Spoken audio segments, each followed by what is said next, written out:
Krishna Krishna Hare Hare Hare Ram Ram Ram Hare Hare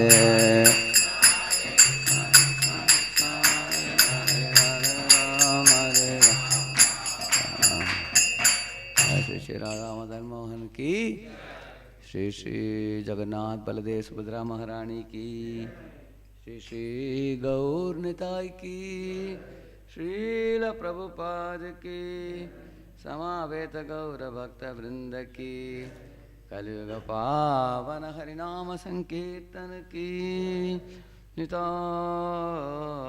Gaura Premanande Hari Hari Bol.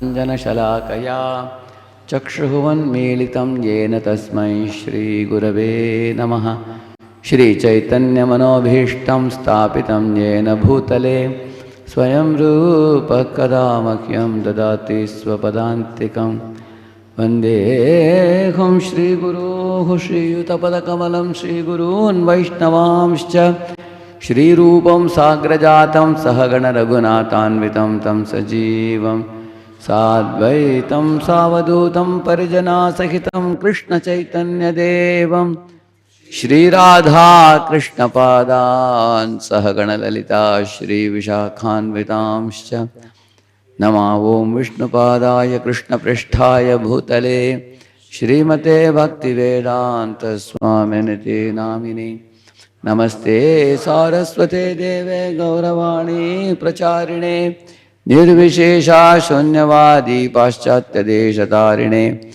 Vancha Kalpatarubhyascha Kripa Sindhubhya Evacha Patitanam Pavanebhyo Vaishnavebhyo Namo Namaha Jaya Sri Krishna Chaitanya Prabhu Nityananda Shri Advaita Gadadhara Shri Vasadi Gaura Bhakta Vrinda Hare Krishna Krishna Krishna Hare Hare Hare Rama Rama Rama Hare Hare Om Namo Bhagavate Vasudevaya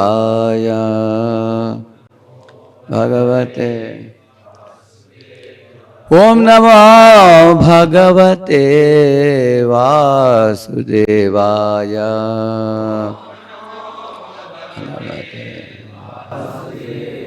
Om Namo Bhagavate Vasudevaya Om Namo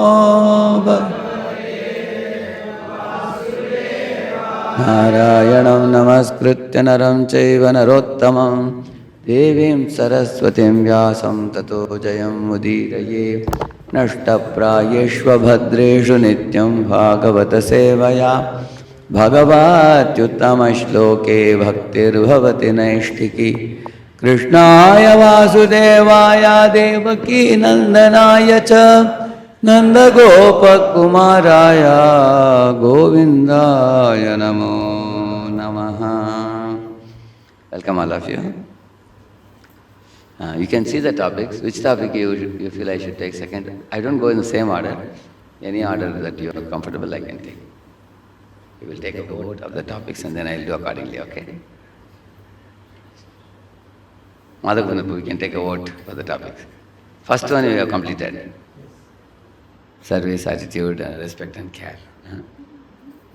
Second one, please raise your hands. The second topic.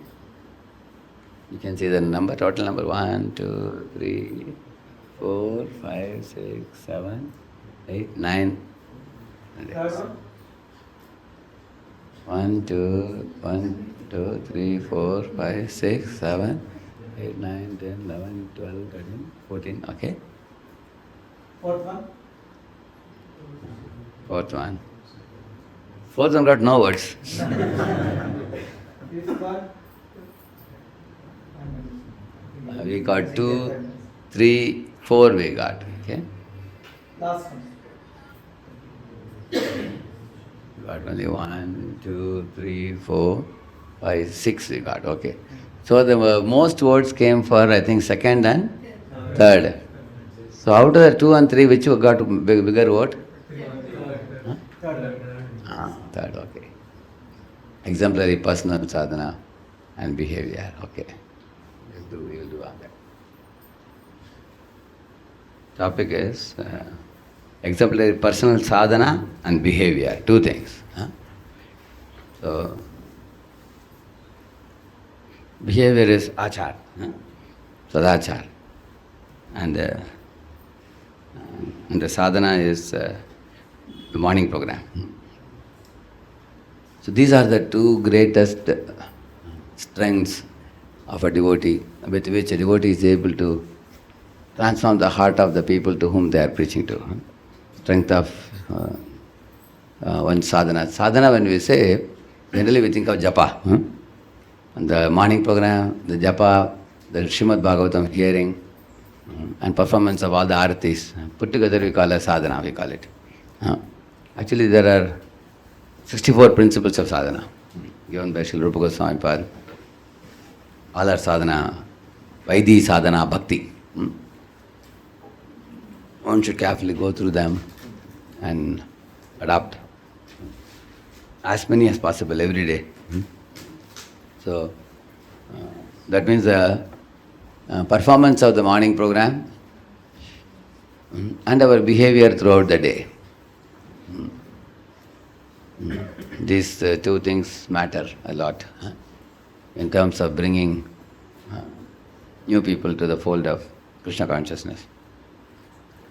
If all of you see in your own spiritual life, what is one thing that attracted you to become a devotee, if you see? The sacrifices of those who preach to you, or the loving and caring nature of those who preach to you, or their humility, or their simplicity, or their dedication to their spiritual duties, or their exemplary behavior and dealings.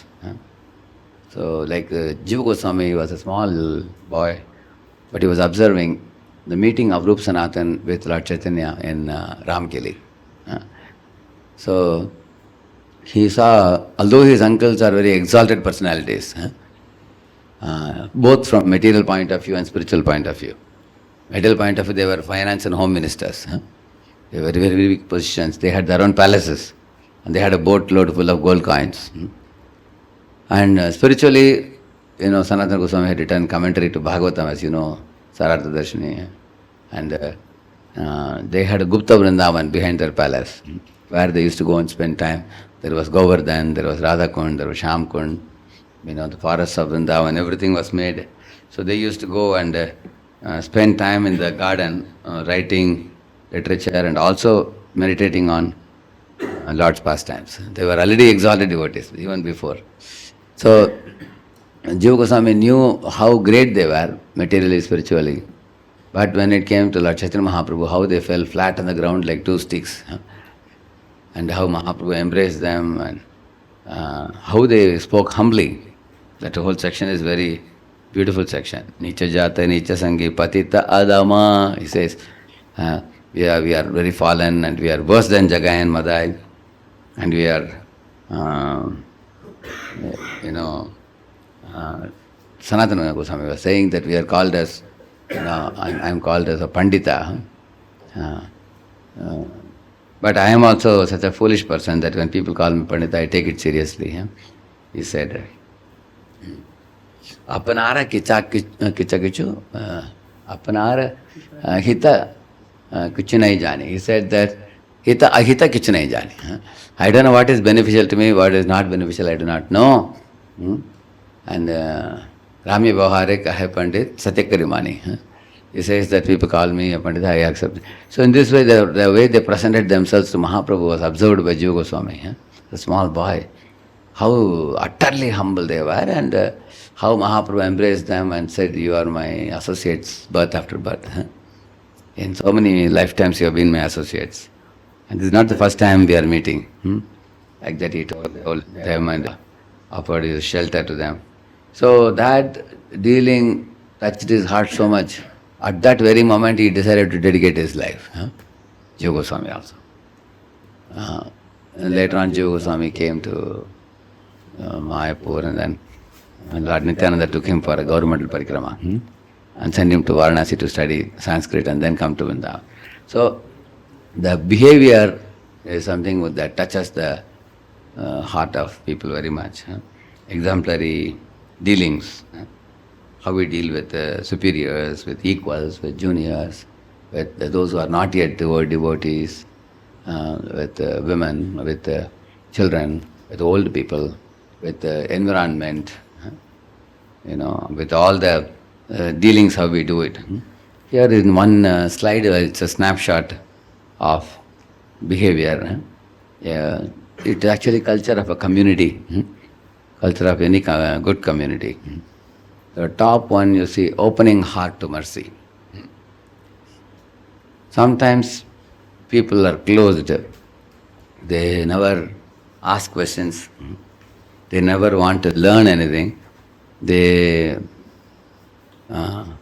What could be the reason if somebody doesn't ask question? What do you think? Anybody? Somebody may come and go to classes, but they don't ask questions. They don't seek help, and they remain stagnated. They don't grow. What could be the reason for that? Not inspired. Yeah, what else? Shy to ask, okay. Or they may have distrust also sometimes. They have fear that they will be ridiculed or something. That is also one fear people have. So, what is the reason why they don't open up? People don't open up because they think others will come to know that I don't know. They feel if somebody else asks a question, I get the answer, I will not down. But I can't ask the question. Our His Holiness Giriraj Maharaj, whenever he gets a chit, he will see the chit and say, whose question is this? And he will ask. And then he'll find out from the audience who the person is. And then that person, he will tell him to stand up and he'll explain, so I answered your question, you are satisfied? Like that he will ask. Because many of the Prabhupada disciples are very personal. And they cannot get a question in a chit, which they don't know who asked it. Sometimes I have 30, 40 questions, and the boys who ask the questions, they are not there in the next class. Somebody else is hearing the answer. So sometimes there is a fear of public opinion about them. People don't ask questions. So, but opening heart to mercy means one should be willing to open the, like we say, guhyamakyati prichati.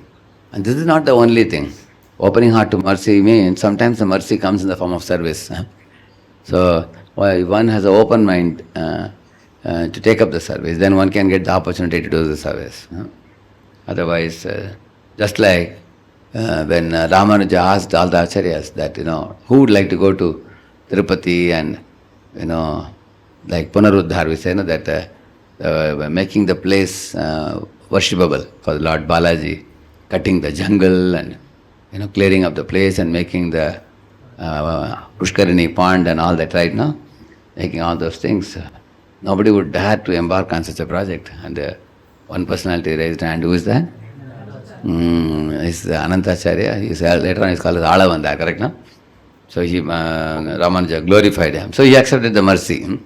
It's a difficult task to embark upon, but he was willing to pay the price for it.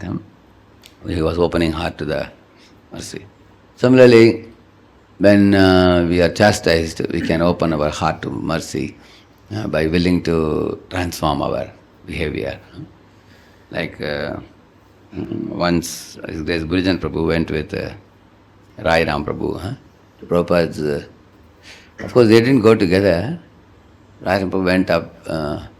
There was a spiral staircase, went up to the Prabhupada's room in one place. And then Prabhupada took the BTG and Prabhupada was not happy. He said, look at the cover page picture. Krishna's drawing is not done well. It was a drawn picture. Krishna means it should be very beautiful, okay? This picture doesn't look good. I don't know who drew this and why are you publishing such a picture, he said. And then Prabhupada flipped through the pages and he saw one half a page advertisement was there. Prabhupada was very upset. He said, why, who told you to put advertisement? I said, no advertisement should be there in BTG. We don't want to make money. They said, but we want money for printing. The Prabhupada said, no, this is not the way to make money for printing. There should be no advertisements, I told. So in this way, Prabhupada gave 3-4 comments. So he was a little upset. So that time this devotee was like sort of cross-talking. He was like sort of rebelling or something like that. At that time, Brahmanand Prabhu was sitting just outside the room. Burijan Prabhu climbed up the staircase and tried to catch up what Prabhupada is saying, or the other devotee is saying. Brahmanand Prabhu said, no, you go down. This is only for big devotees. He said, because Prabhupada was giving chastisement to the devotee. So he said, you go down. So big devotee means one supposed to be more mature. And then when one is taking up. So now when such a chastisement comes, we can respond in 2 ways.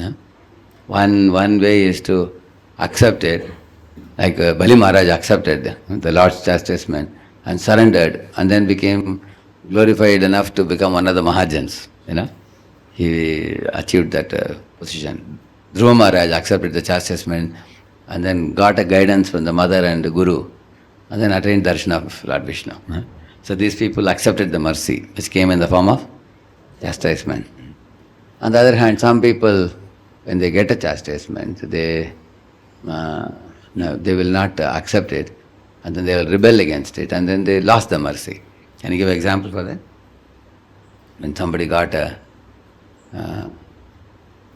chastisement, like for example, Daksha got a chastisement in the form of goat head he got. Still his revengeful attitude towards Vaishnavas in general did not go away, which resurfaced in 6th canto.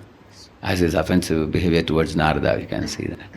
That means he didn't digest the mercy which came in the form of, chastisement. So sometimes a person doesn't rectify his behavior. So opening heart to mercy means receiving mercy coming in varieties of forms. Another one is accountability and visibly exemplary. Actually, in Pune we have a simple policy. Every congregation devotee should come at least for one whole morning program. 4:30 to 9:30 in the temple hall. They should be visibly seen, especially those who are counseling and guiding the people. Because if they don't come to temple at all, then they will become islands. They will become me and my people. They become different islands. And what is the problem with the island? Tomorrow, if anybody becomes weak, then the whole group will fall down with them. It has happened across the globe. Or they may not fall down, they may be propagating some deviant philosophy sometimes. Like there is one leader taking all the people to some Baba in Vrindavan. And then he says, I am taking reinitiation from the Baba, all of you take also. In this way, wholesale, everybody is misguided like that. But for us, ISKCON should be the center, Prabhupada should be center, the temple deity should be center. And especially all of you in the satellite centers, which are far away, not close to the temple, some kind of regulation should be there. The whole community goes to temple for 1 day in a month, where you render services to the deities, to the devotees, and you get to see the leaders there and other devotees also. So that way, your visibility in the temple as one of the satellite centers will be known to the people also. Like Amal Mahaprabhu and his group, they come, one full day they come in a month. On festival day they come. Sometimes and they serve, a lot of services they do on that day. So in this way, you have some accountability to the local temple, and you are also visibly seen. Everybody knows that this community exists. And there are some people who will only come when their guru comes. They come in a big crowd. Other times they don't show up at all. So that is not a very good example, because when one becomes guru-centered, after the guru leaves the world, then what? Then everybody will get lost, because they don't have ISKCON connection. Like for example, even a preacher like me, we should always think, I'll be gone after some years, we'll be gone out of the scene, but ISKCON will remain. Deities will be there. Prabhupada is also sitting in the temple, and Prabhupada books will be there. So those which are permanent, we should connect devotees to that. Connect the devotees to the permanent things.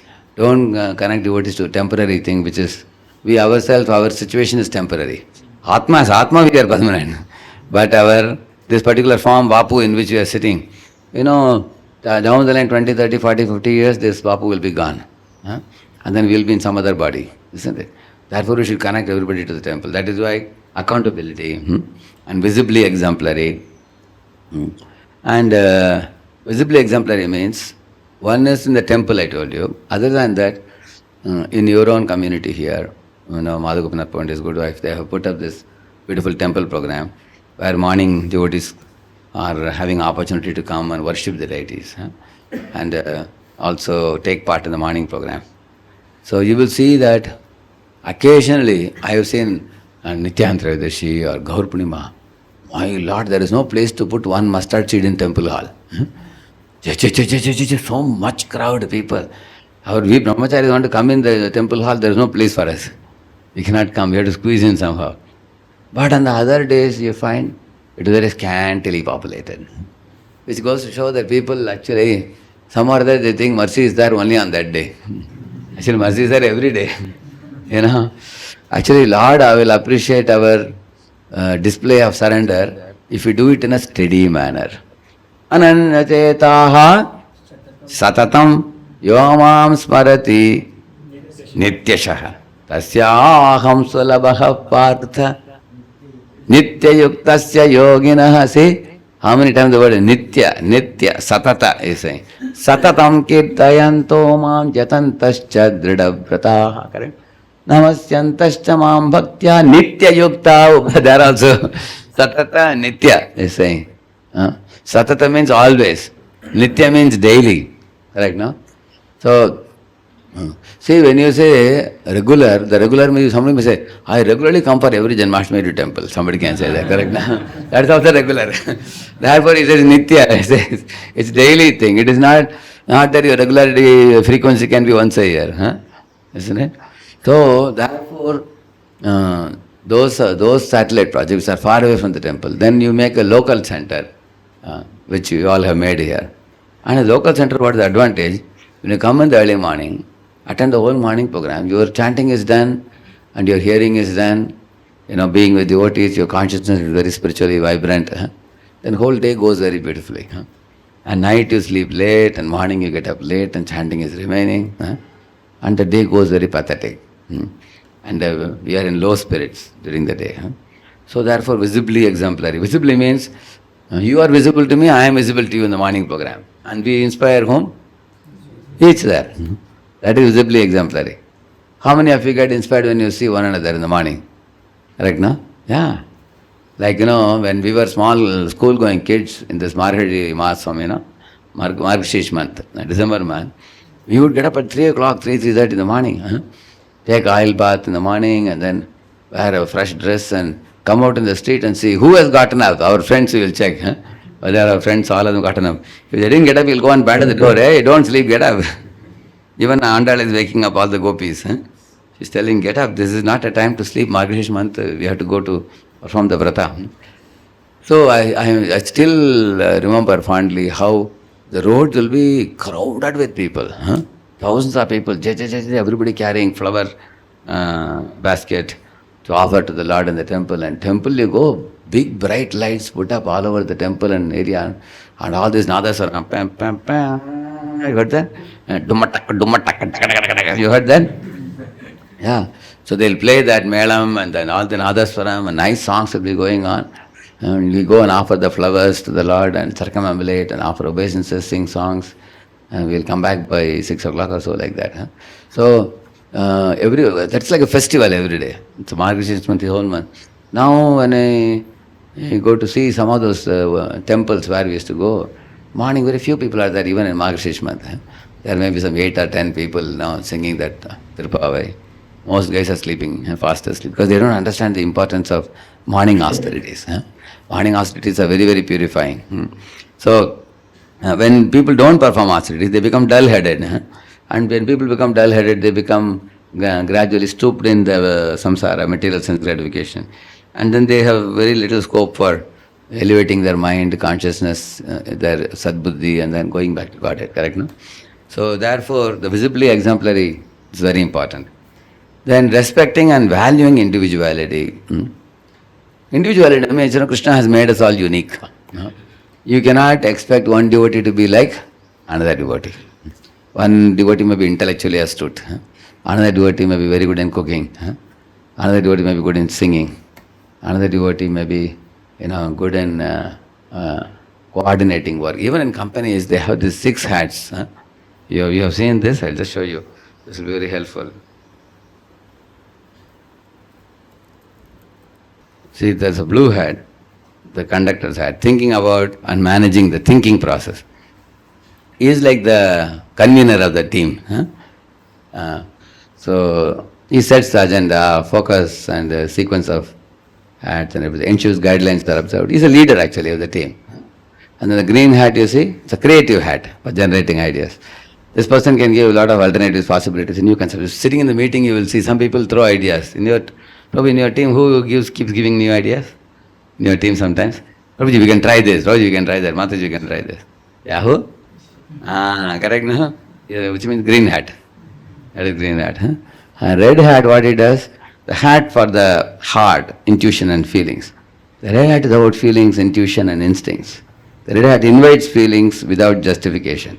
That means the red hat person, he always, like in those days, I remember we were having a plan.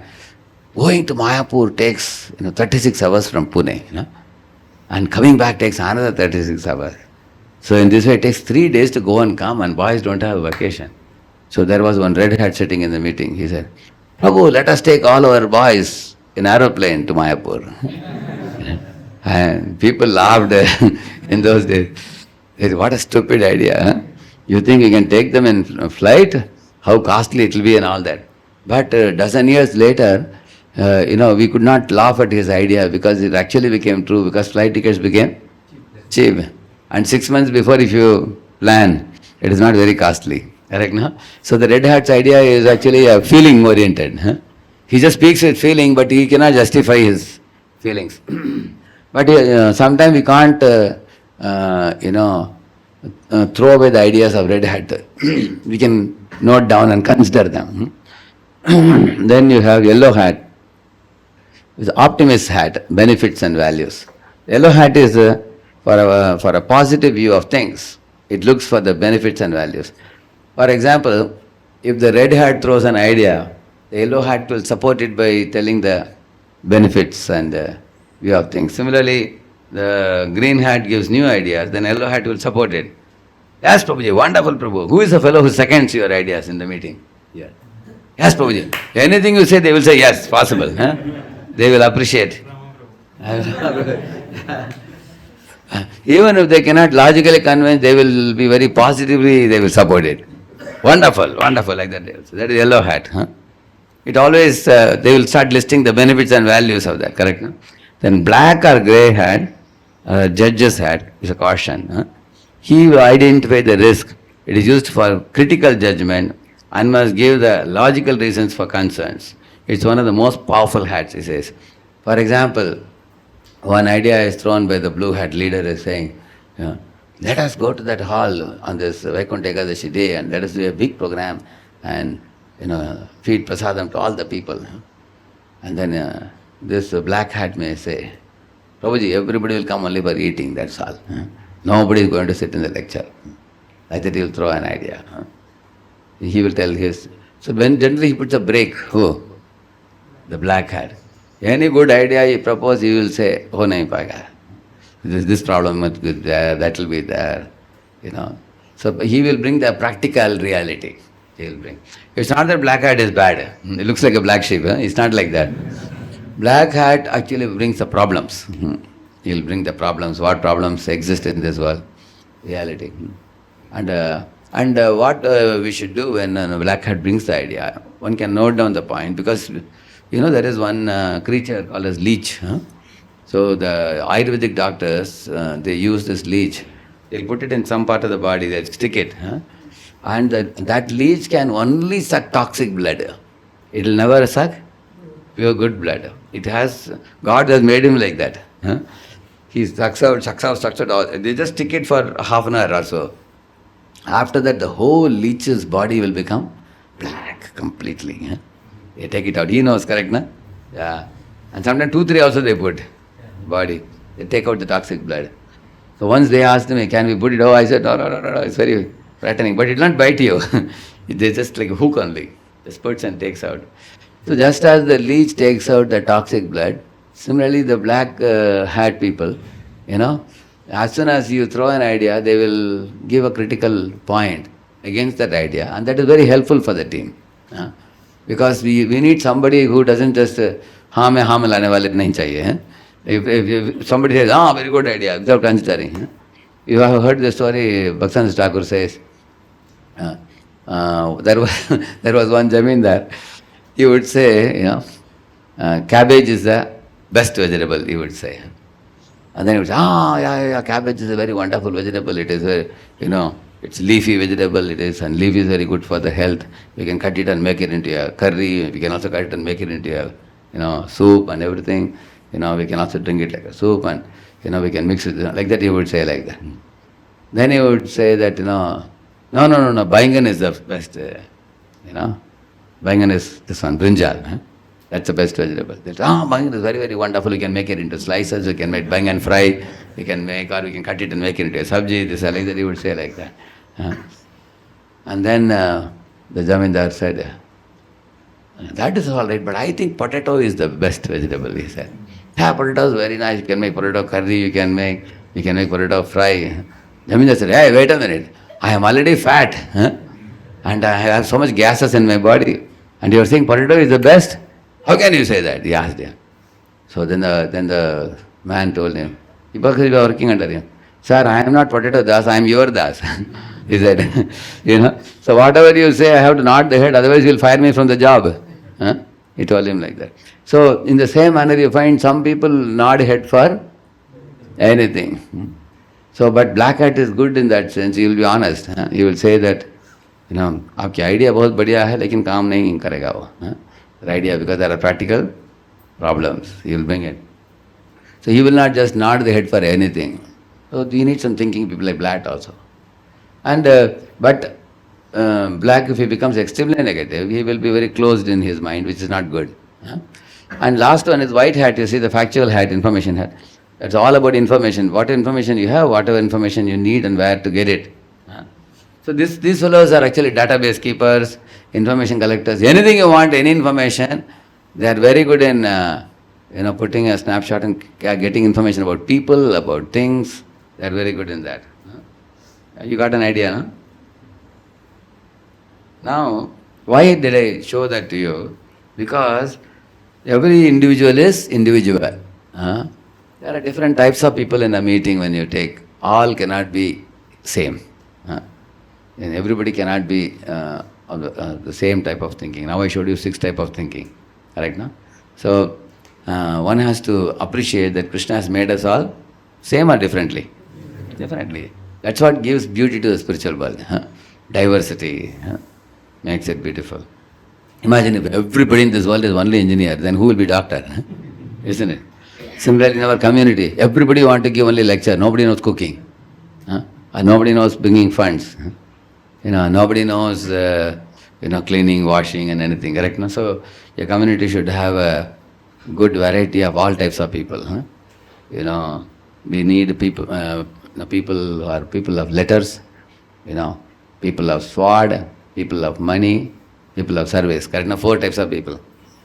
People of letters means brahmanas. People of sword means administrators. And people of money means economy. That is Vaishyas. And 4th category are service oriented. Any service given they will do. They're told to do, they will do. So we need different types of people. Man of word, man of sword we call it. Man of word is Brahman, man of sword is Kshatriya, and man of money is Vaishya. So when you have in a community different types of people, so we respect, we should not criticize each other. Don't say, hey, he's just bringing money, he's not a serious devotee. Don't say like that. Because if he doesn't bring money, you can't run the program. Isn't it? Or somebody's money bringer, he says, this fellow just sits and talks, he doesn't know how to bring money. Okay, he doesn't know how to bring money, but he is talking Bhagavatam, which you cannot talk. So everybody should, this is why the Brahmana becoming proud like Shringi and cursing Kshatriya Kulam, that caused the damage to the whole world, isn't it? Because of false pride. Vidyam vivadaya, dhanam vadaya, shakti paresham paripidanaya. There's one verse which says this. If the Brahmana uses his knowledge for Vitandavad, Vitandavad means endless argument, and a Kshatriya uses his bala for exploiting women, exploiting the praja, or if a Vaishya becomes proud of his wealth and misuses his wealth, he doesn't give charity, then these are all trouble creators in society.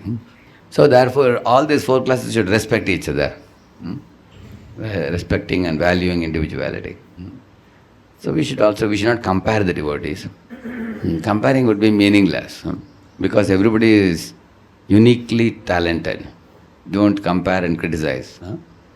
The next one, listening and understanding before speaking. It's a very good culture of trust. It builds trust. Look at Krishna. Whole first chapter he didn't speak a word. The second chapter also he began speaking only after 2.7. When Arjuna, Shishyasteham Shadimam Tvam Prapannam. Arjuna surrendered. That means, when Arjuna hired Krishna as a guru, then only Krishna spoke. Till then he was just listening. So is Krishna not a great listener? Powerful listener he is. It is said one should listen in such a way that people will speak. And one should speak in such a way that people will listen. So both are necessary. And we should be good listeners and good advisors. So, listening and understanding before speaking. Because many things we see with our eyes may not be true. Many things we hear about others which may not be true. So therefore one has to get a comprehensive idea about any situation. Because think about it, you go to a chemistry lab, you find a glass with lemon juice, which you think is lemon juice. And near that glass there are two pieces of lemon squeezed and thrown. Looks like it's lemon juice. If you go to lab, will you drink it? Why you will not drink it? Because it's written chemistry lab. So there is a possibility that the liquid may be something else. You ask the laboratory man, what is it? He will say that, oh, that is acid. If you put the acid in the tongue, you will make a hole in your tongue. And you may wonder, but what is this lemon here? He may say, just now I finished my lunch. But that has no connection to the glass. These two are two different things. So even seeing with the eyes also cannot be believed. So, and also simply hearing about somebody from somebody also cannot be taken seriously. Therefore it requires understanding. Understanding actually means one has to take a comprehensive idea. You hear from many trustworthy devotees and then get an overall picture. One should not try to come to some sweeping conclusions. Yeah. So, like you see this fellow, our Satrajit, Prayah Krishnena Nihato Manigrivo Vanam Gataha, he says, maybe Krishna killed my brother Prasena and took the Shamandaka jewel himself. So he started spreading rumor about Krishna, even Krishna, you see. And what happened by that rumor? Karne Karne Ajapan Janaha. It says from 1 year to another year, the rumor spread in Dwaraka. And Dwaraka is the capital of Krishna's abode. You can see it's a very important place. And there he is spreading rumor about Krishna. How horrible it is. You see, because he didn't listen or understand properly. He didn't ask questions. He's spreading rumor like that.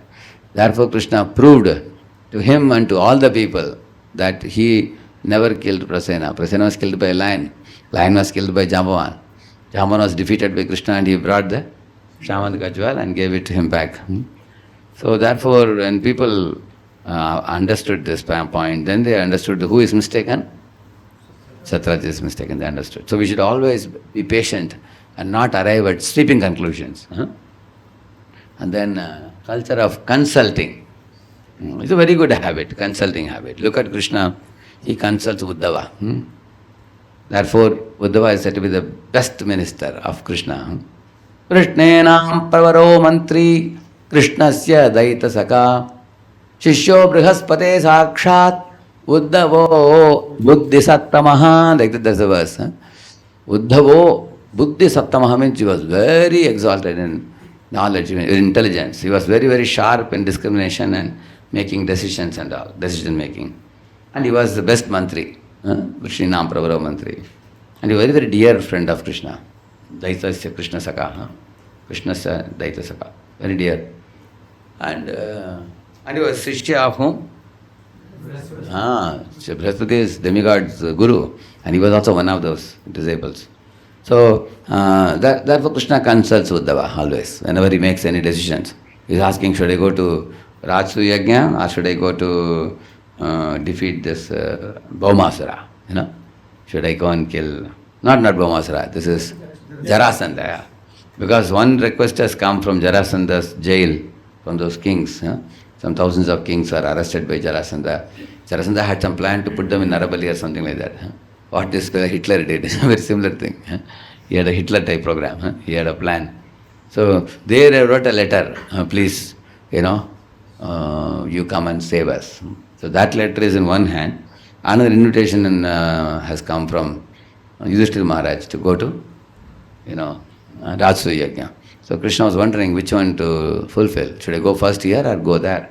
So he consulted Uddhava. And Uddhava told, actually when this question was asked by Krishna in the Sabha, all the Yadus were jumping up and down. They said, for Sukhinat Kshatriya Partha, it is said, Kshatriyas feel great joy when there is a battle opportunity. So they were saying, we will go, don't worry, we will go and finish, this Jarasandha and come back.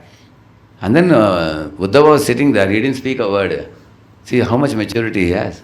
Because Uddhava knows the answer, but he didn't speak. Only if he is asked, he will say. And Krishna just smiled when the Yadu spoke like that. And then he said, okay, because his son and grandson are jumping up and down. Krishna's son, they are very happy to go for the war. And then Krishna said, let us hear from Uddhava. Yes, Uddhava, what do you say? Uddhava said, Jarasandha has 21 Akshavinis. So it is not wise to go with our army to attack him. Because you go with 2 or 3 Akshavinis, you will be finished. Simply by the mere strength of the battle, isn't it? They can overpower.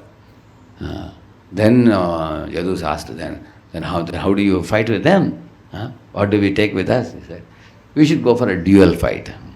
They said, yes, let us try dual fight. He said, wait a minute. Dual fight, who should do? There is only one person who is strong enough to fight with him. Who is? Bhima. But Bhima has raw strength. He does not have skill. So that skill can only be supplied to him by Krishna. So Bhima, Krishna and Arjuna, all 3 should go together. He said. And not that they go and immediately start a fight with them. They should beg for alms. Because you will see Kshatriyas are very generous in giving charity. So he said, you should go and beg for the charity of dual fight, he said. So that's what they all did. They dressed themselves like Brahmins. They went. So when they met Jarasandha wondering, these guys don't look like Brahmins. Who are these guys? So then they asked for a battle, dual fight. Jarasandha laughed. He said, when I looked at you guys, I already thought you are. And then he said, I don't want to fight with Krishna. I don't want to fight with Arjuna. He thought they are all not a good combat for him. He thought who is the only combat? Bhima. And then Bhima also tried to kill him by separating his body into 2, but only Krishna gave him the idea. The whole thing is, this whole blueprint was given by whom? So one should consult always. Even Krishna is teaching us by consulting from Uddhava. We should not think, I am the most knowledgeable and best informed, I know everything. I know it all syndrome, you call it. It's one type of syndrome, to think that I know it all. And consulting others is very helpful. Then another culture is sharing culture. This is a very, very important aspect of culture which builds trust and relationships. So you went to Mayapur and brought 2 big cakes for your home. You can keep it in the fridge or whatever and keep eating little every day. Or you call all your devotee friends and share it with them. I brought a cake from Mayapur. Some people have a big hand, they keep on sharing. They always keep some prasad with them, they keep giving, take it. And they may also take, but they take only very little. And some people only keep collecting. Okay, give me the Mayapur prasad, Vrindavan prasad, this prasad, that prasad, they keep. Some hands are collecting hands, some hands are giving hands. So here it is talking about what hands? Giving hands. And what is the advantage in giving? if you give, the more you give, your heart also becomes bigger. You get a bigger heart. Because you can say, what is the proof for this? See, Krishna is a giving Lord. You can see, the sun gives heat and light. The clouds give rain shower. The trees give fruits and flowers. The cow gives milk. In Krishna's creation, everyone gives free. Nobody is hoarding. Everybody is giving away. So that is universal law, and also the principle. Universal law arises from Krishna only. Krishna himself is a giving Lord. He doesn't hold anything. Like, he kills Ravana, he gives a seat to Vibhishan. He finishes Vali, he gives the seat to Sugriva. He finishes Hiranyakashipu and he gives the throne to Prahalad. So he is the least interested in hoarding anything. He's always giving away, whether it is the post or the position. Mayaiva yete nihitaha purvameva nimittamatram avasabhyasachanyi. Not only that, he said, Tasmat tamuttishta yasho labhasva jitva shatrun bhungshva rajyam samriddham mayaiva yete nihita purvameva nimittamatram bhavasabhyasachin. Two things Krishna is giving to Arjuna. One is, he says that bhungshva rajyam samriddham. Unrivaled kingdom, enjoy it yourself. That means that's physical pleasures. And then he's saying, you take the credit also for fighting this battle. That is subtle gift. So gross gift, subtle gift, both Krishna gave it away. He didn't hold it to himself. So he's a giving Lord. So we also cultivate that habit of sharing the prasad. Similarly, you make some very good notes or PPT you made. You share it with others. Many times we fear sharing it with others because we think that others will show it and they will take the credit. And some fear is there sometimes. Yeah. So, and also some people, they don't give at all. They say that this is only for showing. I don't lend it generally. Some people are very reserved. So, but sharing with others, the advantage is, ultimately we want this movement to go far and wide. Now we will be gone after some time, but there are many others in the time to come, they will come. And if we empower them with tools and, materials, and if they can actually utilize them and preach, so they will do the work which we want to do. Think about it, isn't it? How wonderful it is. So, therefore, we should not feel hesitation in sharing. And culture of sharing. So, sharing the preaching material, sharing prasad. There was one fellow who came to our temple in those days in GBC college time. We had that is actually a training for senior devotees, and some of them are vice presidents like that people came. So there were some 30, 40 people. So they had a policy that one life from a room will be given to two people. Two of them had. So this fellow said that, no, I cannot stay with anybody, I want an independent room, he said. So we were the organizers in Pune. So the matter was taken to the top, and then the guest house people said, okay, if you want to stay alone also we can give you one room, but you have to pay for the charge of two people, correct, no? You have to pay for the full room. He said, oh, no, I cannot pay. You are charging others half, and why are you charging me for full room? Because they are sharing. You are not ready to share, they said. He said, no, I will stay in full room, I will pay only half. He was arguing with that. And you all understand how it is unreasonable? You understand, no? It's unreasonable. No? You are making unreasonable demand there. So, then they brought the matter to me. Then, now I have to talk to him. And he's a senior devotee, in some place. So, I came up with one new idea. I said, show the entire list of the people coming for the GPC college. And tell him, amongst these people, who are your friends? You can ask him. So he chose 3 people's name he chose. Then I told them to ask, is it all right if one of them stays with you? Then he said, okay, they can stay, no problem, he said. Then we put one of them. So why I am saying this, you may become even a senior devotee, that doesn't mean your old nature traits are gone away. There are people who may be 20 years they might have spent also, still some of them are little naughty also. Well, spiritually they are very wonderful.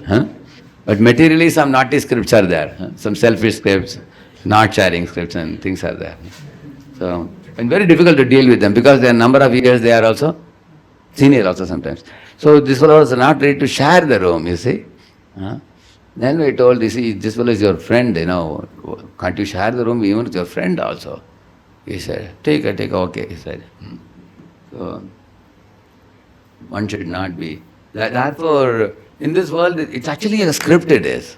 Not willing to share, it's a mental script it is. It's a nature it is. Like one fellow was shouting and yelling in a river, save me, he was shouting. So two of the villagers immediately boarded a boat and rushed to him to save him. So the fellow who was riding the boat, he said, hey, give your hand, we'll pull you into the boat. And that fellow was not ready. As soon as he said, he was taking the hand inside. Other fellow said, this fellow has no habit of giving. You are asking him to give his hand, how will he give? Then the other friend asked him, then what I should do? He said, take the hand, you say. Take the hand, he said. Immediately that fellow caught the hand. Then he came into the boat after that. Because these fellows have the habit of only taking, grabbing, you see. And then see, seeing the brighter side of a devotee, appreciating and encouraging. So, there is a devotee with a heart, it is said. Who is a devotee with a heart? H-E-A-R-T.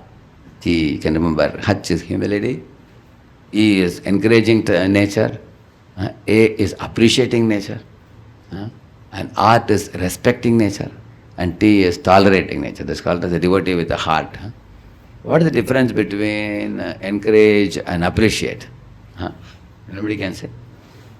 What is the difference between encourage and appreciate? Is it the same or different? Just for the sake of acronym, we put them together. How are they different? Appreciating means you are appreciating for what he is done. Yes. Encouraging means like you are encouraging so that he can do something. Give an applause. Very good. Catch it as well. Like Hanuman was encouraged by Jambavan. Even before Hanuman did anything great. Hanuman was praised by Jambavan. That is encourage. And then Hanuman's power became more greater by that encouragement. And appreciate means after the work is done, Lord Rama embraced Hanuman for the good work done. That is appreciate. Then he found Sita and everything. So, Prabhupada also saw the brighter side of the hippies, that they have a taste for music. He saw that small spark and he fanned it. Seeing the spark and finding the spark, that is encouraging, you see. And in this way, and the appreciation should be very honest from the heart. Otherwise, too much appreciation you give superficially, eventually people get tired of that also. Tika, Prabhuji, they will say. Because they know that this fellow just superficially praises.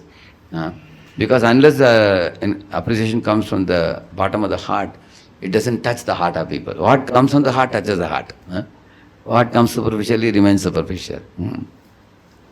Generally, I used to very easily notice, holes or flaws in the way people do things, and I have pointed out to those devotees to rectify. And the effect of doing that, in some cases, has not been good. Some people became little inimical with me, and they like, why are you finding fault with us? Some people are like that. And good number of people, they know very well that I am speaking honestly and trying to help them. They would take my inputs sincerely and seriously. They would grow out of it like that. So this has been my nature always, right from early days. So, and then when I appreciate, people know very well that this fellow is not a fellow who will appreciate very easily. He is more sharp in finding out. Even if somebody brings a very wonderful thing, I'll say, this could have been added to this, I'll say. So when I appreciate, people will say that this appreciation, once I little bit appreciated one devotee, and the hand clap was so loud for the devotee, because they know that appreciation doesn't come so easily. So therefore, when you are appreciating also, if it is honest, it has a very great effect on the devotee. Because the devotee will believe you, that yes, your appreciation is genuine, it's not superficial. Like you can read this section, Prithu Maharaj, when he became a king, the Sutta Magadha Vandina, they start appreciating him. And he is telling Prithu Maharaj, hey, wait a minute, I have not shown any qualities till now. I have not done any great activities, But before that only you are praising me. This is like humiliation, he said. This is like you are overdoing. Of course, he didn't scold them seriously. He was laughing and speaking because he was actually a Shakti avatar. He definitely was going to do something very extraordinary. So they told him, Sutamakadavandi, that we are praising you based on what sages have told us. The sages have told us to praise you, and they have told information about you, which we are making into a poem and we are praising. And they continued praising him like that. But one lesson for us to learn there is that when you are praising, when someone has really done something wonderful, they deserve the honest praise, isn't it? So then and that way therefore there's a saying in English, what you appreciate appreciates. It is said, huh? If you appreciate something in a person, if it is little quantity also, that becomes more. It becomes increased by that. And then trusting and being trustworthy.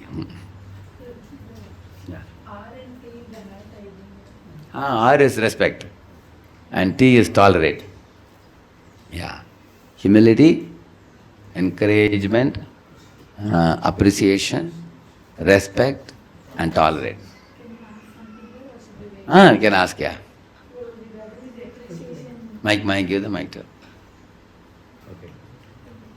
So usually working in a group to get something done, and then many times it happens that when one of the group members receives appreciation, it is very possible that the others may feel sufficiently appreciated. Oh, that is very, That very could true. lead to I don't call it envy. Insecurity.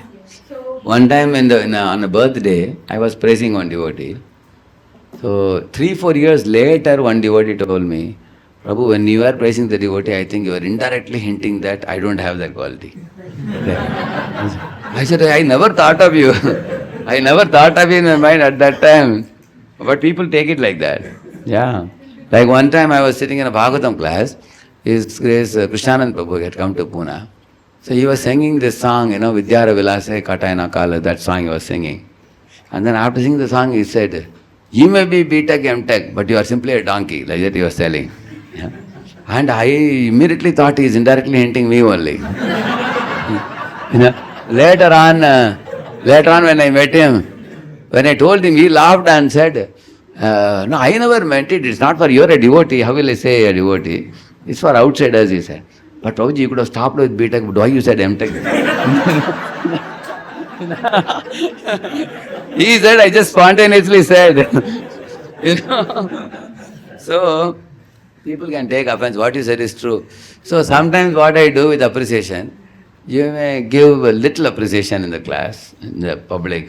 But then privately, one-on-one, you can give more appreciation. Sometimes what happens, Prabhuji, like two devotees are very good friends, and then one devotee gets appreciation from the leader, that is leading to the friendship becomes Affected. Correct. That can happen. That can happen. So, but if they both are good friends, if you overly glorify one and the other one is not glorified, they get a strain in the relation. But if you separately glorify them, one-on-one you glorify, that also has a good effect also. And little public glorification gives them encouragement that others also know their glories. They feel more encouraged. But one-on-one glorification saves us from that kind of thing. In those days, there were a group of, some 6-8 teachers who used to teach children, So there was one Mata who was a very good teacher, because she had been in Chenmaya Mission, Bala Vihar or something. She was teaching 15 years, and then she became a devotee here in ISKCON. And then the way she was teaching the children was very extraordinary. So in one class, in my very early days, 97 when I became president, 97, 98, so in the class, the teachers were there, and the teachers, I told them that this Mataji is, having very good plans for teaching children. Because Prabhupada says we should be very organized in teaching, the syllabus you make and activities that you give, the children will be very encouraged. So I told the other teachers that, you can actually meet her after this class and ask her what all she is doing. And then learn some of her ways, and then you can implement in your class, and you will also get a lot of children. Because in her class, many children used to go. When other teachers are teaching, strength will be less. I told, but a little did I know what is women's psychology. I did not know. I told this and I went up. What followed was the next 1 or 2 weeks there was a storm. What was a storm? They said, see, Radheshyam is from Tamil Nadu and this Mataji also speaks Tamil. Therefore he is appreciating her. And not only just appreciating her, and he is telling all of us to follow her. And she is so junior, we are so senior. Why should we follow a junior? This is too much. And then naturally, you can imagine if they are telling like that, and then what she will get. She will get this thing grinding. From the other people also too much, correct now? So I was very new in my leadership. I understood one thing that, sometimes praising somebody too much in the public causes lot of cross envy towards one another. That's very, very true. Like some people, and sometimes what has happened with me, some person repeatedly have glorified in my forums because they show outstanding qualities. And sometimes other people will say, okay, I think you will again quote his example only. Either they will say, Amko malum hai what you are going to say. You always appreciate that devotee only. But you don't know what are the problems with that devotee. We can tell you that you are not asking us. People say, they become very frustrated. So I think, therefore, Prabhupada also would appreciate, but occasionally. Correct now? In a public forum, too much appreciation of the same person repeatedly causes irritation to others. Because we are not yet become pure devotees. Pure devotees will celebrate the success of others. But in a conditioned stage, we want to celebrate our own success only. That will come more in the topic of competition and insecurity. That we will discuss more. Some people come back and tell also, anyway we won't get appreciation. So who's getting No, this mic is working. appreciation? This mic is working. Okay, anyway we don't get appreciation, so who's getting appreciation? Let him do the job. Why I should? There are things that come back like this. So Yeah, that's possible. That's quite possible. So, therefore, one example I'll tell you in this connection. I was there in one program, my special master was giving a lecture. And after his lecture, he was supposed to give gifts to, all the book distributors, I think. So he gave them all gifts. They all came to the stage. They were taking gift from him. Click, photos are clicked and all that. They took it and then they came down the stage. And then Maharaj did dancing kirtan, he did. Then after the dancing kirtan, all the book distributors requested the organizers that we all want to go to stage.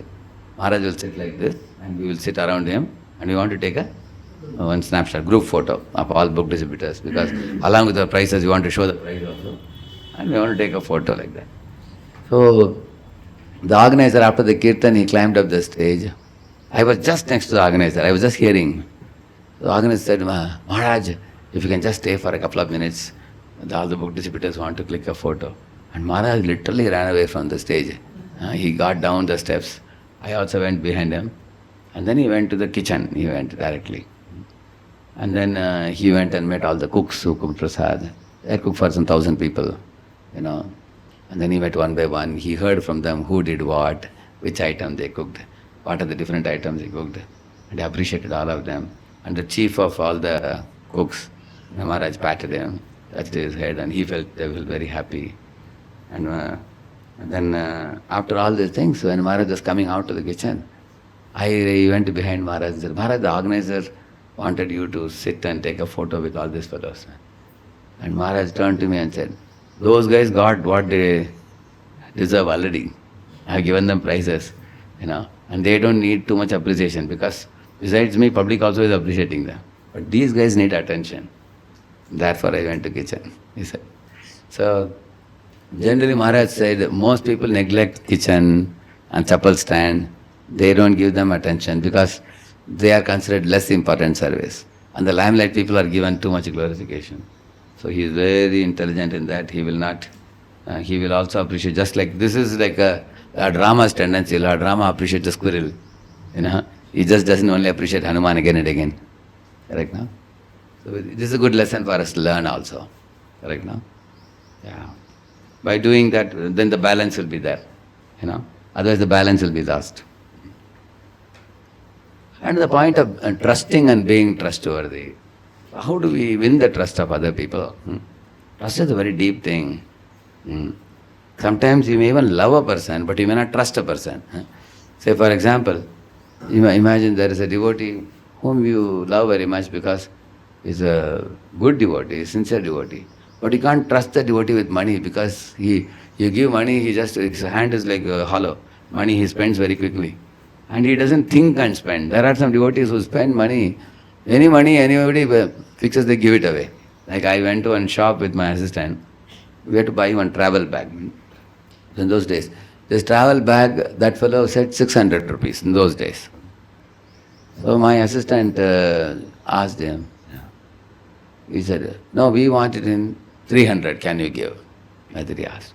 And the shopwala immediately agreed. 300 agreed. Take it, le lo. Then I told him, wait a minute, something fishy here. This charge definitely may not be 600 or 300, it must be much lesser. Because if he immediately agrees means what? Some problem, Then I told him, put it on hold, let us go to some more shops. Then we went around, another 1 hour we spent, we got it in 220 we got. Those days when we got a bag. So, therefore, one should little bit bargain also, because we want to save Krishna's money. But some devotee may be a good devotee, but when it comes to spending money, they spend very loosely because they say it's not my money, it's Sanstha money only.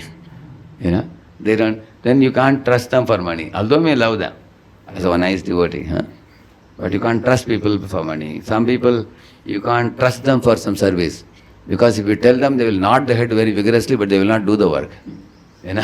Later on you find a fool. Sorry Prabhuji, I forgot Prabhuji, they will say. Or they will say, I have passed it to another devotee to do. They will not do it. So you can't trust devotee for some service. Some people are expert in passing the buck. Anything you give them, they will take it and give it away to other people. So the trust, how do you win the trust? Integrity is the first thing. Integrity means keeping your word. Those people who are deeply situated, these people, if they make a promise, they will cut their head and keep on the table if need be. They will be committed for the service given. We need people like that. Very, very thoroughly honest and thoroughly truthful. And if they promise something, it is done. That is a person of integrity. See? And the opposite of integrity is duplicity, playing a double role and all that. So sweet talking on face, bad mouthing on back, this kind of things, or hiding. And so Yudhishthira Maharaj is a man of integrity, and Duryodhana shows duplicity. You can see from those characters, you can see. So in integrity begets trust, if you can have integrity. Integrity is actually greater than honesty also. Honest means to say what you will do. Integrity means to do what you said. So which is more difficult? Saying is difficult or doing is difficult? One company has a motto I saw when I was traveling somewhere. We said, we did. That's the motto. We said, we did. This is integrity. You said it. Actually, between said and did, there is a big gap. Because sometimes saying is easy when you actually want to do it. Like one class I asked the boys, you see, if you put rice, you will get 5 lakh per year. If you put sugar cane, you will get 10 lakh per year. If you put tobacco, you will get 20 lakh per year. Then I asked them, how many of you will put rice? Only 2 boys raised hand. How many of you will put sugar cane? Majority of the class raised hand. And then how many of you will put tobacco? Another 4 or 5 guys raised hand. So I asked these guys, 4 or 5 guys, hey, why are you putting tobacco? If you go for a cigarette industry, so many youths will die smoking cigarette. He said, Hum kya kare Prabhuji, we want money. 20 lakhs we are getting. But people in the world should know they should not smoke. We will sell cigarettes, but they should not buy. So we will sell. और उनको होता हम क्या कर सकते हैं? They were saying. That means they have no integrity at all. And the other fellows who raised the hands for the sugar cane, I asked them, imagine if all of you want to go for sugar cane, then who will make the rice? Now without eating rice, can you survive? No. They said, Prabhu, if you are putting sugar in, we get 10 lakhs. So we will throw some money to those farmers who are making rice, and then you can buy from them. And like that they said. But the problem is the rice makers are very less. So even if you're ready to give money, it's not there. Therefore, there is food scarcity. Because people are greedy for money. They go for cash crops. Correct, no? Everybody thinks, I'll make sugarcane and I'll buy rice. But for buying rice, nobody is making rice. You understand the point, no? Yeah. And when I asked the rice wale people, why did you choose that? They said, this is the right thing to do. Huh? Because without rice, without cigarette you can live. But without rice you cannot live. This is absolutely necessary thing. Annat bhavanti bhutani. So we have to make it the right thing to do. So such people are very few. Samahatma sudurlabha. In the society you will find people who walk the right path. That is integrity actually. Integrity means people who walk the right path. So similarly, also when do you win the trust? When you keep confidences. When you don't release confidences. Somebody says a confidential information, you keep it.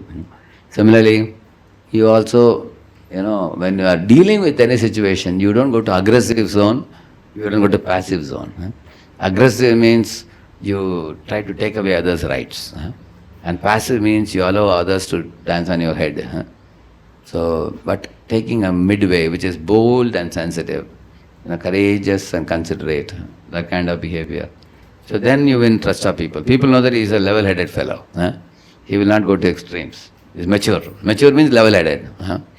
One may be firm, but one is also polite. Polite and firm. How you say, what you say. It's not only your speech, your dealings, your behavior, your judgment, and all those things. Maturity means a balance. And that trust also comes when you have abundance mentality, which means, abundance mentality means what? For example, there is one devotee preaching in one area. And in that area, this devotee has started just a year or two ago. Now somebody else also want to come in that area and preach. So this devotee immediately writes a letter, very insecure that, why this person is coming to that area? This person, does he not know that we are going to expand in this area more?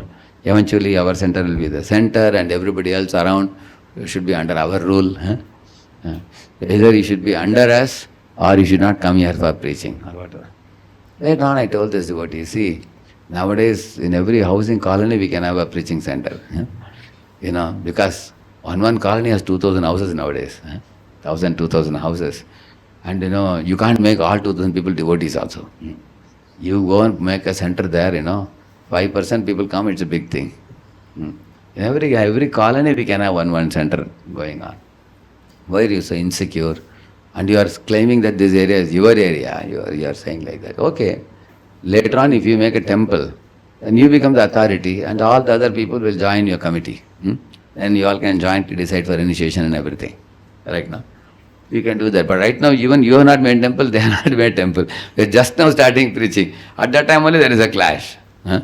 Fighting that, who will be authority later on? Later on means they have not done anything till now. Understand? Imagine it's like, go to a playground and say, who is authority in this ground now?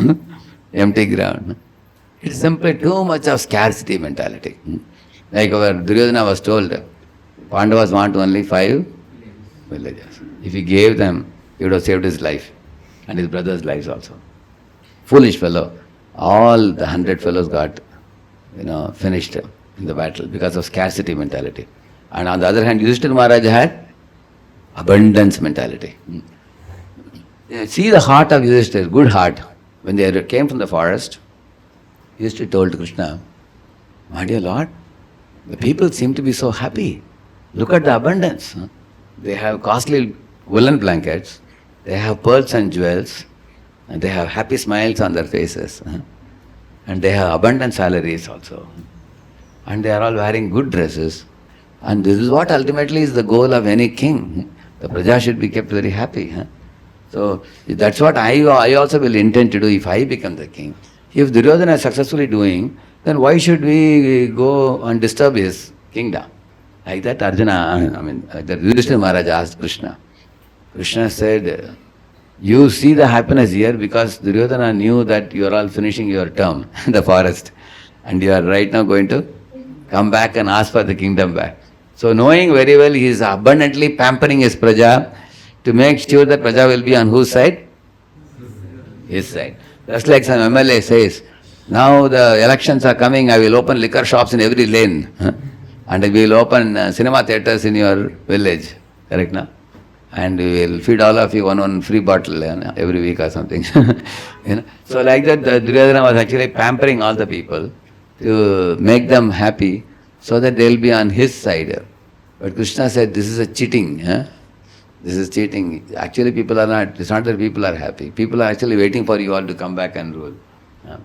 You can easily see that all the people wanted Yudhishthira Maharaj as a king. They knew that Duryodhana is a sinful wretch.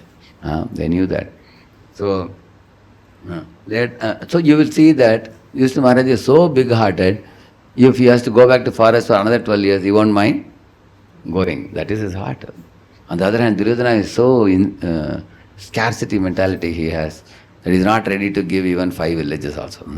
5 villages he could give and he could rule the whole world. He was not ready for it. So I was just thinking, in case Yudhishthira was made the king, and Duryodhana agreed to stop the battle and hand over the whole worldly kingdom, definitely, Yudhishthira Maharaj would have given sufficient amount of kingdoms to Duryodhana and his brothers also, correct now? He anyway gave his brothers different regions. He allotted. So he would have allotted for Duryodhana to rule also.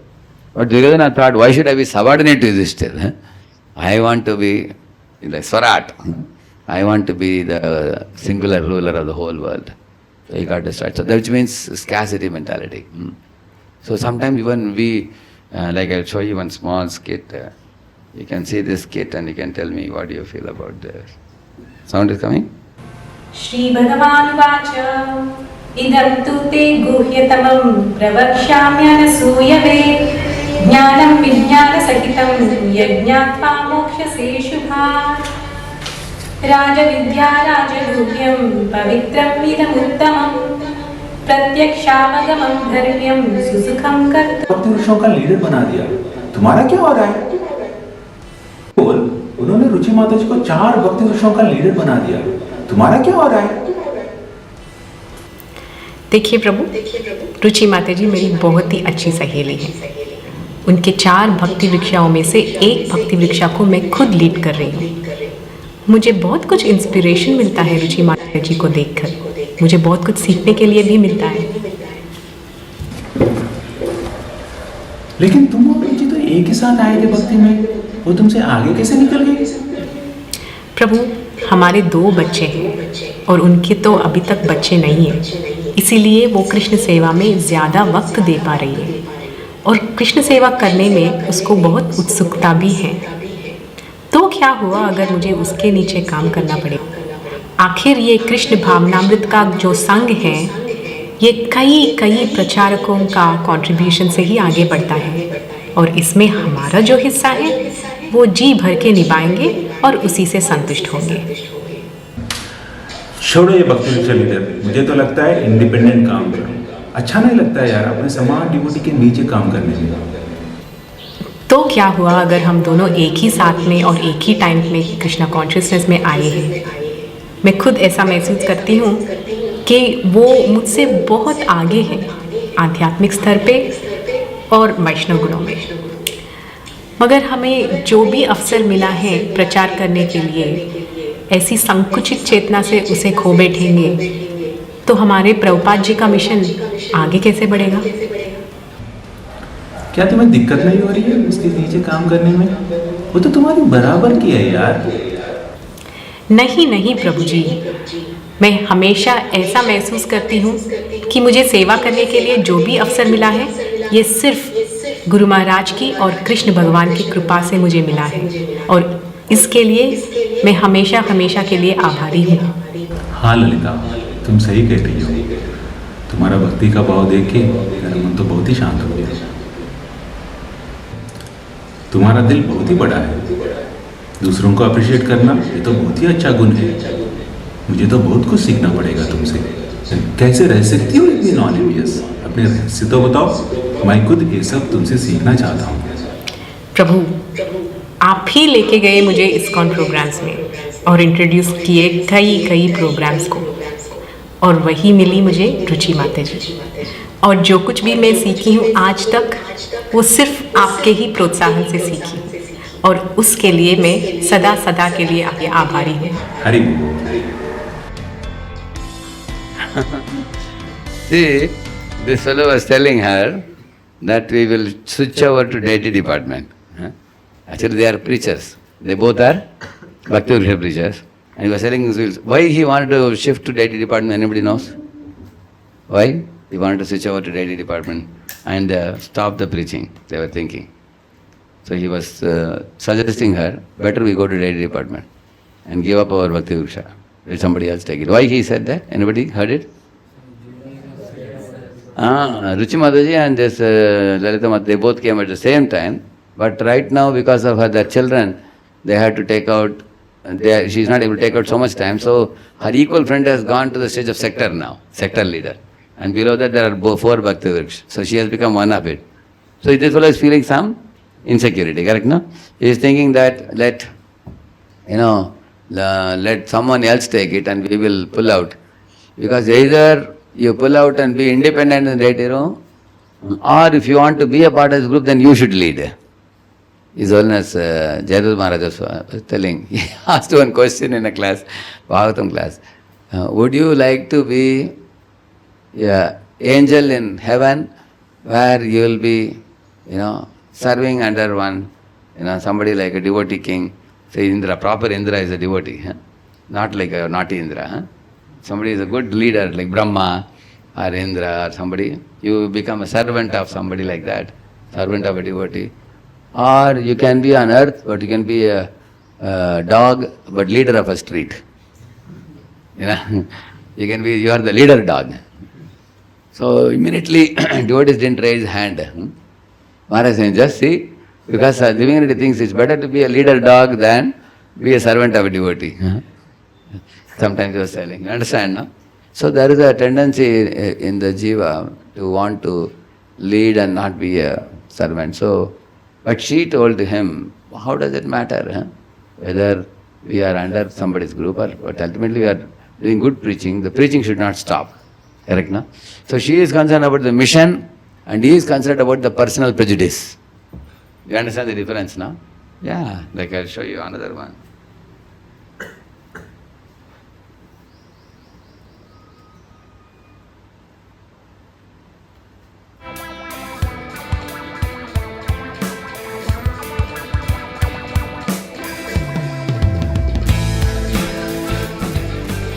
और भगवद गीता जो थी तेलुगु में, तो वो भी एक box pack करो।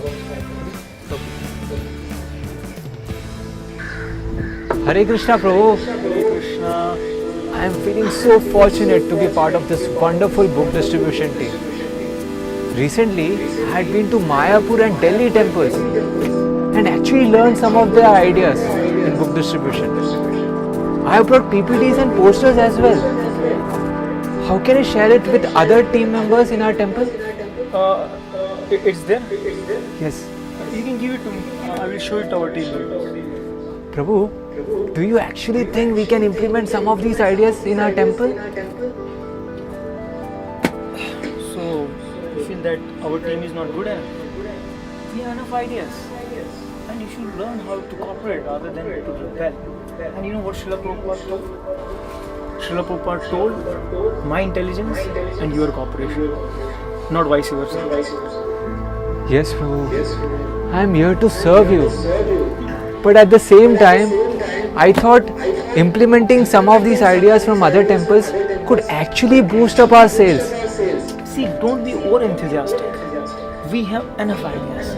And you know also what Prabhupada told? We are not beggars. We are givers.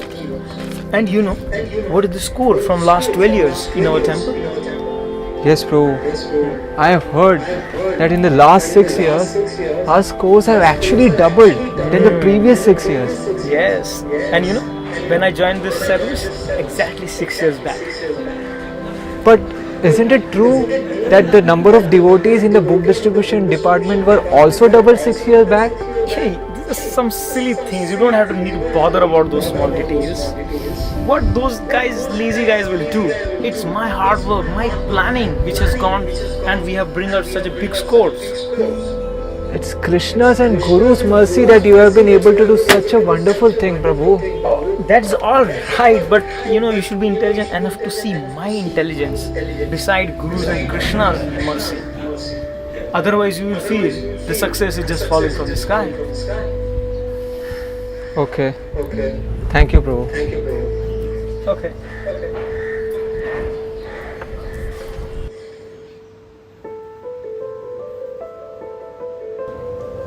Hare Krishna. Oh, Balram Prabhu, so nice to meet you. Please come.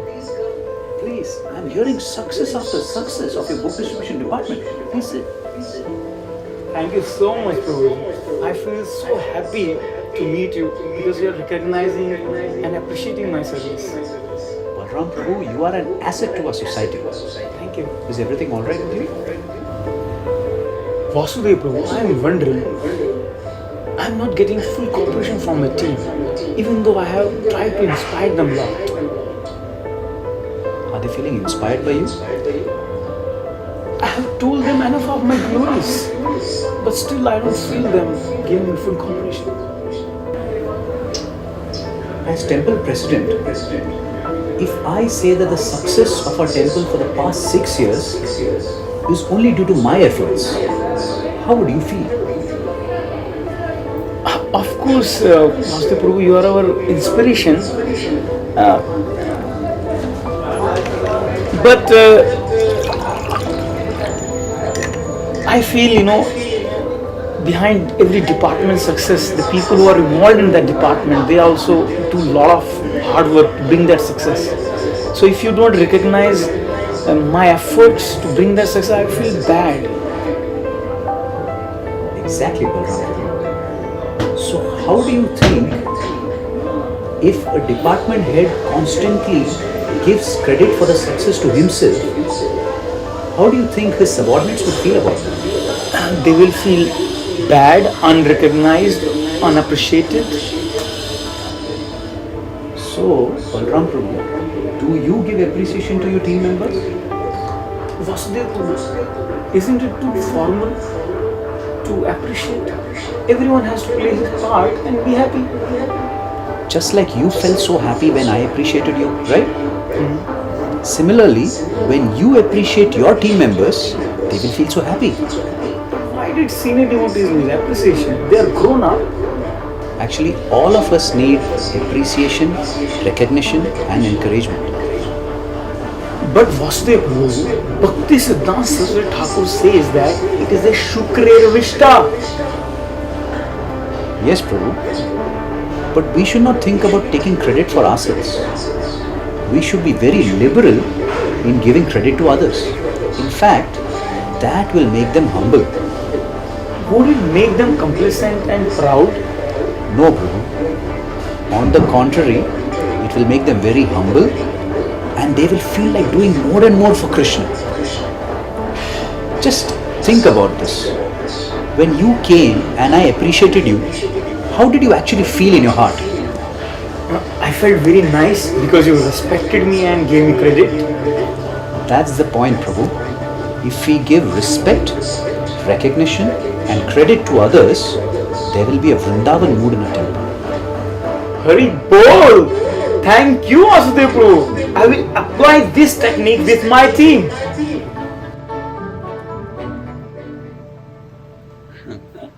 Nice it was. When I was in GV, at the time I was preparing all this materials. I have got about 15 skits like this. Only about 5-6 are acted out already. Other ones I am going to get it done. I have a desire to make 100 dramas like this on different topics. So, in those days what I was doing, after I write the skit in the class only I will tell the devotees to read it. But sometimes I felt that making it into a movie is even more effective. Correct now, because the actors are very extraordinary actors. And also, going to the actual places, it has the very, profound effect I felt. So short movie clips I want to make like this. So the Shastric teachings will become easily realized when we make it into small skits like this. So you could see that this personality, how he was feeling some insecurity when his subordinate brought some ideas from other places, correct now? Yeah. So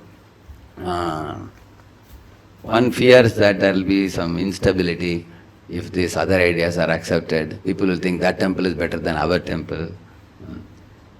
Like for example, you all have a satellite center here. You have multiple satellite centers in Hyderabad. All the satellite centers can actually exchange ideas.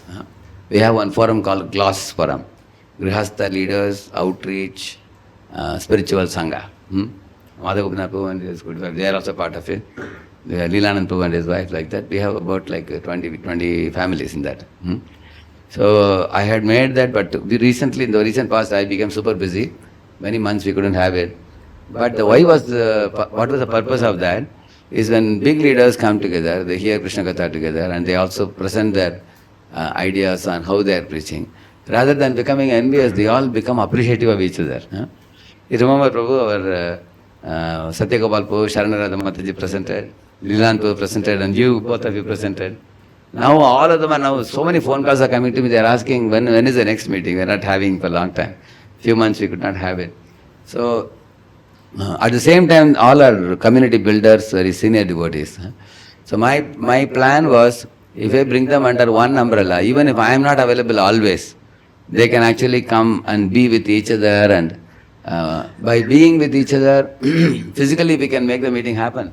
They will take prasadam together, they will sit in groups together, chat together, then there will be no envy. Rather than envy, they will actually exchange ideas with one another, and that's very important. Preeti Lakshanam, if it doesn't happen, it gets converted into envy like this, what we saw now, which is insecurity and things like this. It's not very good. Because it's due to fear of the unknown. If somebody is there and they are doing great things, we are here, but we are not connecting with each other. When people here glorify that personality, then we will feel uneasy. Like for example, Amogila Prabhu, we call him to Pune, Hyderabad, to do one-time programs, correct now? He can attract 2,000 people, even we can make tickets also. He can keep people entertained and inspired by the way he presents in a big theatre and everything. So, in Pune we call it as Udan, we call it, and here we did Santulan, we did one festival recently here. So one should know that these are all people who are empowered for certain type of service. Like Gauranga Prabhu now, he can actually meet some of the politicians and big people and the big universities, vice chancellors, and connect with them in BRC, and also sustainability. He stands for sustainability. He stands for social, socially active role, like that. So now that is one style of, connecting with the society. Correct, no? So these two personalities I told you, they are differently empowered. Now Amarendra Prabhu, for example, he is more into study of Padyavali and all the different, literature of Acharyas, and gets the shlokas out, prepares very nice lectures, and he presents very devotionally, he presents it. So in this way you will find that these are like different flowers with different fragrances, different colors and shapes and forms, correct, no? Every Vaishnava is unique. So understanding the uniqueness, understanding the individuality and appreciating it, how wonderful Krishna's creation is, then you will not have envy for them.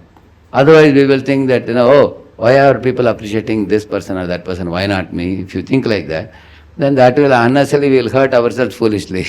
Because imagine if a jasmine flower is thinking, hey, lotus, everybody is appreciating lotus. But lotus has honey, but jasmine has fragrance. Jarbara may not have honey or fragrance, but it has beauty. It has a big flower, sunflower, like that. Every flower is given some gift by Krishna uniquely. So appreciating the uniqueness and individuality, that can actually make us feel comfortable, without feeling any envy. So we will conclude with this. So you can remember this culture of trust is the one I spoke today, elaborately. And Lord Chaitanya Mahaprabhu and his associates, they all had deep trust in one another. And Srila Prabhupada and his group of intimate devotees, deep trust was there, therefore the movement expanded. When we live a life of integrity and maturity and non-envy, then a deep trust is established, and with that trust we can scale the movement to far and wide. Srila Prabhupada ki, Gaur Bhakta Vrinda ki. Thank you very much. So with this trust, now what is the connection of this topic to this? You may wonder. Huh? Exemplary person sadhana and behavior. This is about behavior. Huh? I spoke elaborately about dealings and behavior in a community. So I will talk more about personal sadhana in the next meeting when we come. Thank you very much.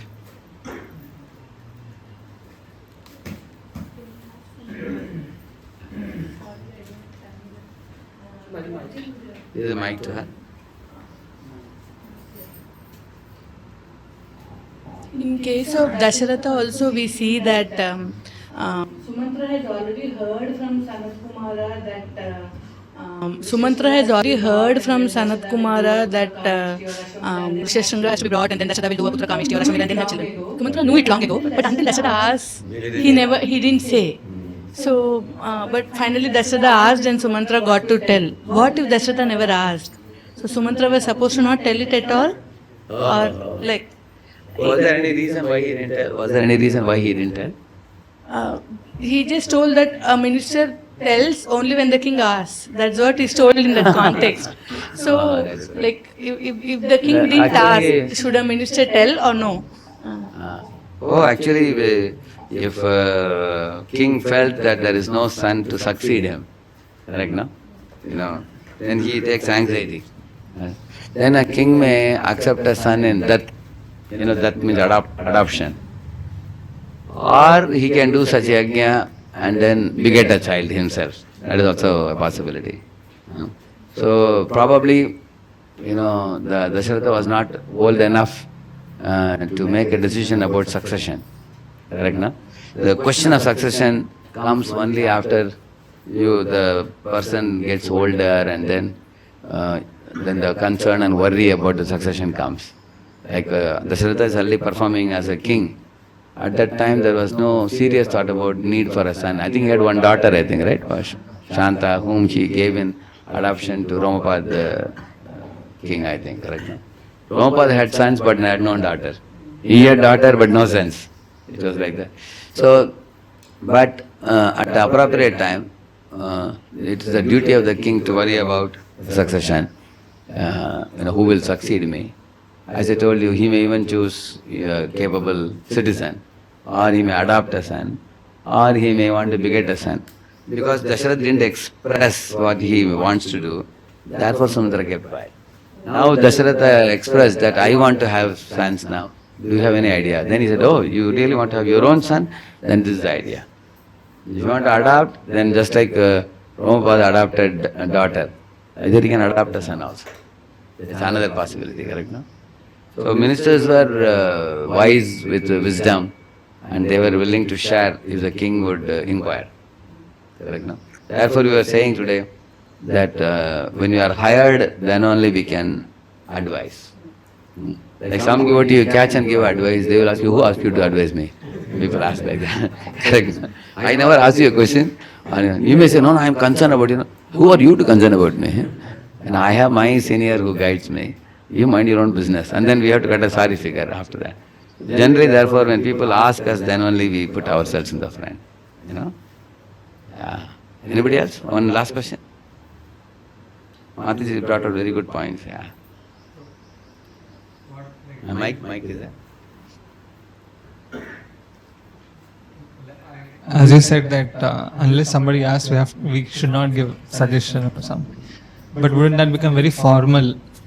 Like especially if you think like we're all like family kind of a feeling, if we have, then it's very natural for us to give suggestions.